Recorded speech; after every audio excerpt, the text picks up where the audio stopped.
네, 월가 현재 생생한 시각 인터뷰 통해서 알아봅니다. 김익 소장과 함께합니다. 어서 오십시오. 네. 고용 쇼크. 어느 정도 우리가 예상은 했지 않았나요? 그러니까요. ADP 보고. 고용 보고서가 폭망을 네. 했고 그다음에 미국의 공식 고용 보고서 역시 ADP와 마찬가지로 완전히 망필이 느껴졌는데 울고 싶은데 뺨 때려줬다. 네, 그럼에도 불구하고 월가에서는 이제 연준 금리 인하는 따놓은 당상이다라고 하면서 신나게 금요일장에 네. 신나게 금요일 위험자산 알라. 선호 랠리가 나왔는데 근데 저희가 그때 얘기한 게 사실 금리 인하까지는 아직 뭐 그런 목소리가 좀 오바 아니냐 그렇죠. 이런 기조로 얘기를 했는데 사실 지표까지 이렇게 나오니까 우리도 설득당하는 느낌. 갑자기 하루아침에. 또 이 음모론에 또 아침부터 심취를 하게 되는데 이 모든 지표나 경제 현상은 다 프리메이슨에서 만드는 거니까요. 네. 프리메이슨이 또 영국. 받아들이는 대로 그냥 가면 되겠습니다. 네, 로스차일드 가문에서 이걸 보고 있다면 저를 하인으로 좀 초청해 주시면. 네, 알겠습니다. 자, 초청 첫 번째 될것 같아. 인터뷰부터 바로 볼게요. 자, 피에라 캐피탈 캔디스 뱅선드입니다. 미국 기업들 채용, 투자의 모멘텀을 잃은 듯 공장에서 식당까지 센티먼트 개선이 필요하다. 연준 올 여름에 보장성 금리 인하 급부상. 와, 진짜 이름하고 외모가 이렇게 잘 어울릴 수가 있나? 너무 무서워요. 캔디스 이거 뱅선. 금리 인하 안 하면 혼날 것 같은 큰일 날 것 같아요. 홍군형 날 것 같아요. 아. 일진 누나의 포스인데 네. 어쨌든 고용 지표로 봤을 때 미국 기업들 채용하고 투자 모멘텀을 잃은 것 같다. 적어도 5월 한 달 동안은. 앞에서 말씀드렸지만 어차피 이번에 제조업 고용은 망할 줄 알았잖아요. 그렇죠. 서비스업이라도 이거를 빈자리를 채워줬어야 되는데 전혀 서비스업도 그런 역할을 못했단 말이에요. 그래서 공장에서 식당까지 센티먼트의 개선이 필요해 보인다. 그 대신에 반대급부로 페이오프로 나온 게 이제 연준이 올 여름에 인슈런스 커팅이라는 표현을 썼어요. 보장성 금리 인하. 네. 이게 오랜만에 저도 들은 표현인데 인슈런스 커팅이 보장성 금리 인하라는 건 그야말로 보험성 금리 인하로 이제 연준에서 경기 침체에 대응하기 위한 경기 침체에 대한 어떤 확신이 없는데도 불구하고 금융시장이 지금 금리 인하가 안 나오면은 큰일이 벌어질 것 같을 때 이제 나오는 게 보장성 금리 인하인데 어쨌든 6월 아니면 7월에 인슈런스 커팅이 한번 나올 것이다. 그 참. 고용 지표가 네, 말씀하세요. 됐어요. 네. 고용 지표가 부진하게 나온 것에 대해서 일부 언론사는 그 무역 전쟁의 여파가 나타나는 것 아니냐 이런 또 분석도 있는데 그건 아니라고 보시죠. 무역 분쟁의 여파가 아니고서는 그러면 이제 일각에서 또 얘기하는 것처럼 미국의 고용 시장 그 상승 사이클이 거의 막바지에 다다른 게 네네. 아니냐. 근데 둘 다 어쨌든 연준의 금리 인하의 요인이 되는 거죠. 어쨌든 간에 그 원인 분석 이런 거는 사실 중요하지 않고 결과론적으로 일단 금리 인하 내놔 이게 지금 중요하다는 포인트잖아요. 그렇죠. 근데 유럽 앵커는 이제 외국인들 수급을 뭐 평소에도 잘 아시지만 이렇게 미국이 고용이 부진해서 금리 인하 가능성이 올라가면서 미국 증시가 올랐는데 오늘 우리 외국인은 도대체 어떻게 대응할까요? 오락가락해서 비처럼 야, 여기서 보신주의 답변을 오락가락해서 오락가락한다고 하셨는데 네. 어쨌든 우리나라 대미 수출 비중이 거의 18% 가까이 네. 되잖아요.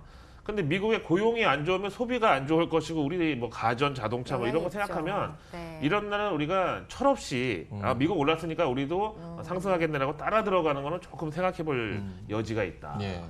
금리 인하에 대한 분석 조금 더 들어보도록 네, 하겠습니다. 두 번째 그래볼까요? 인터뷰로 가보죠. 네, 레이몬드 제임스의 레리 아담 CIO의 이야기를 보겠습니다. 자, 현재 금리 인하 이래 주가에 선반영됐다. 추가 상승에 뚜렷한 호재 또는 악재가 필요한데 자, 미중 무역 협상 타결이 무조건적 호재가 될 것이다. 이런 얘기했네요. 우리 다 알고 있잖아. 너무 당연한 얘기를. 무슨 막 얘기하고 던지네. 싶었던 거야, 이분? 이분이요. 네, 흑백 사진답게 이분도 약간 보신주의자의 느낌이 나는데 나랑 같은 사람인가 오늘? 두 분이 잘 어울리세요.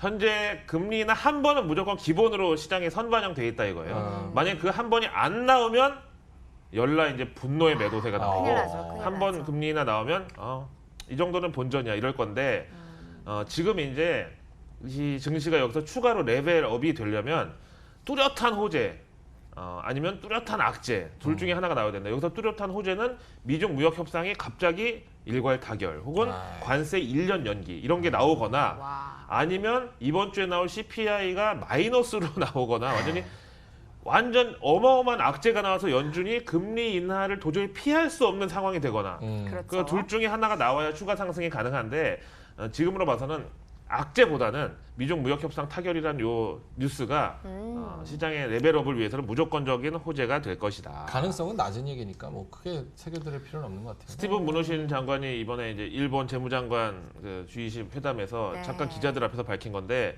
사실은 G20 이 정상회담 때 트럼프하고 시진핑이 정상회담 갖는다고 했잖아요. 네. 근데 정상회담이 아니라 약간 비공개 면담 정도로 간다. 아, 그래도 만나긴 하겠다 이런 거잖아. 만나지 않을 수는 없죠. 그렇죠.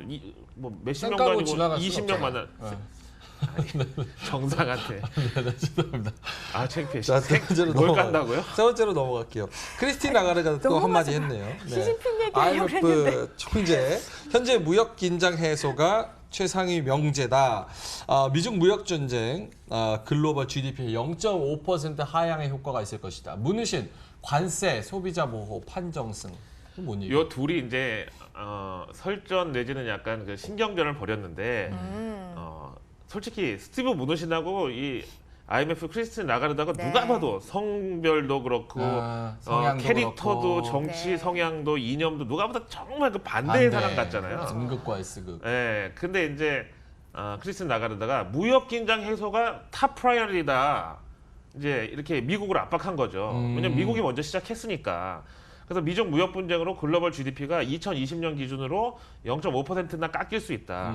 IMF가 바라본 2020년 글로벌 GDP 전망이 3.6인데 이게 3.1로 깎일 수 있다. 이 규모를 봤을 때는 남아프리카 경제 규모 하나가 사라지는 정도의 영향이다. 이렇게 얘기를 했더니 스티브 무누신이 무슨 소리냐? 관세는 무기가 아니라 방패다. 소비자를 정당한 소비 활동을 할 수 있도록 보호해주는 장치다라고 했는데 나머지 재무장관들이 무누신 말이 맞는 것 같아. 무역 긴장 해소, 조용히 끄덕끄덕. 그죠? 네. 무역 긴장이나 관세라는 게 어떻게 보면 반시장주의의 어떤 그 조치잖아요.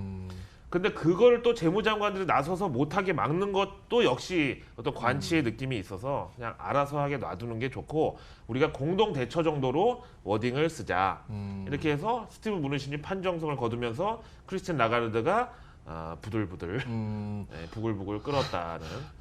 저도 문우신의 한 표. 누구? 나 오늘 표 안 찍을래. 그래요? 아까부터 자꾸 오락가락 반반으로 나 미국 오늘 하시는. 시민도 안 아닌데. 찍을래요. 오늘 미국 안 시민권도 찍을래요. 근데 없는데. 보세요.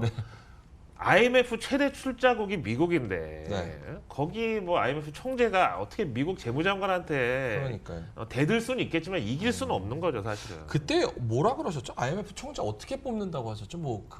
내부적으로 투표를 한다 그랬나요? 어떻게 한다 그랬나요? 일단 이제 의장국하고 이제 출자국들이 이제 그 가중 평균이 들어가 있는 이제 투표권을 행사하는데 당연히 그러니까 미국이.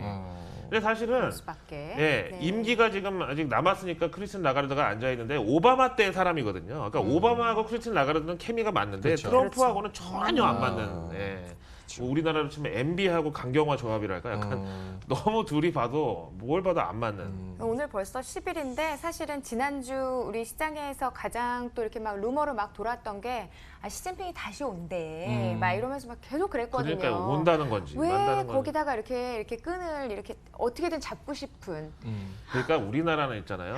네. 지금 뭐 이제 반일 갈등 이제 큰데 지난번 이제 한일 어떤 경제 협력 단체 세미나를 갔더니 그 얘기를 하더라고요.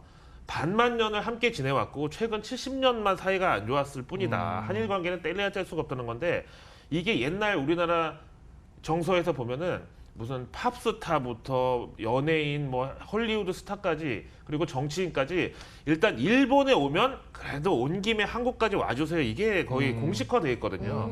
옛날에 뭐 우리나라의 뭐 리차드 클레이더만 공연 뭐 팝스타서부터 그다음에 트럼프한테도 우리가 그 일본 방문하는데 일본 온 김에 비행기로 40분 거리인데 서울 들려달라. 답방 해달라고 이제 저번에 했다가 그게 이제 뭐 외교부 당국자의 어떤 이제 이 폭로로 인해서 이제 그게 뭐 외교 기밀 누출이 돼서 시끄러웠는데 그러니까 결국은 이번에도 또 시진핑이 일본에 오는 김에 또 한국 들려달라 이거잖아요. 근데 이런 상황에서 우리가 자꾸 일본을 지우기를 한다는 거는 좀 약간 자살골의 느낌이 없지 역시 않다. 친일파 나온 친일파요? 멘트였습니다. 친일파였어? 어, 친일파 왜 우리 뭐가? 할아버지는 건드리지 말아요. 인간적으로. 자 넘어가죠. JP 모건 존 노만드 인터뷰인데요. 네. 읽어보죠. 이 전쟁과 관련된 해치 상품들이 본격적으로 출시되고 있다고 하네요. 이노베이션 알파 무역전쟁 ETF라고 오. 보시면 되는데 이 강력한 지적 재산권 기업들로 구성된 T-워, 그러니까 트레이드 워, 이 정도로 생각하면 될까요? 네, 코드명이 T-워라는 네. 거죠. 전쟁 ETF. 그래서 이제 사실은 그 시카고 선물 옵션 거래소에 보면은 별의 별 ETF가 다 있거든요. 심지어는 날씨하고 지수의 상관관계를 머리 좋아, 갖고 머리 좋아. 거의 도박성 이런 것도 있는데 그렇죠. 무역 전쟁이 이제 하루 이틀에 안 끝날 것 같으니까 이노베이션 알파라는 데서 무역 전쟁 ETF를 내놨는데 그 구성 종목을 보니까 강력한 지적 재산권 기업들로 구성되어 있고 코드명은 TWAR. T-워, 트레이드 워. T워다. 뭐 아, 스타워즈 T-워- 이게 무슨? D1은 심형래, T-워는 심연. T1은 ETF 네. 이렇게 기억하시면 되겠습니다. 대단합니다. 진짜 괜찮을 것 같아요, 그렇죠? 우리 오늘 조금씩 한번 사볼까요? 이제 저녁 뭐야? 때. T-워요? T-워. 아, 내 이렇게 귀가 얇아가지고 내가 인터뷰 준비하면서 네. 사고 싶다. 사야 돼, 네. 이렇게. 어쨌든 간에 요거는 뭐 그 단기적으로 해결된 이슈는 아니니까 여기 해치 상품에도 많은 수요가 몰릴 것으로 예상은 되네요. 수수료 얼마 받기로 하셨어요? 갑자기 상품을 여기 소개를. 네, 일단 알겠습니다. 이런 것도 있다 정도로. 네. 그렇죠. 미국 고용 지표에 대한 분석 얘기해 볼 거예요. 그에 따른 금리 인하 전망에 대해서도 이야기를 나눠봤습니다. 김희욱 소장과 함께했습니다. 고맙습니다. 맞습니다.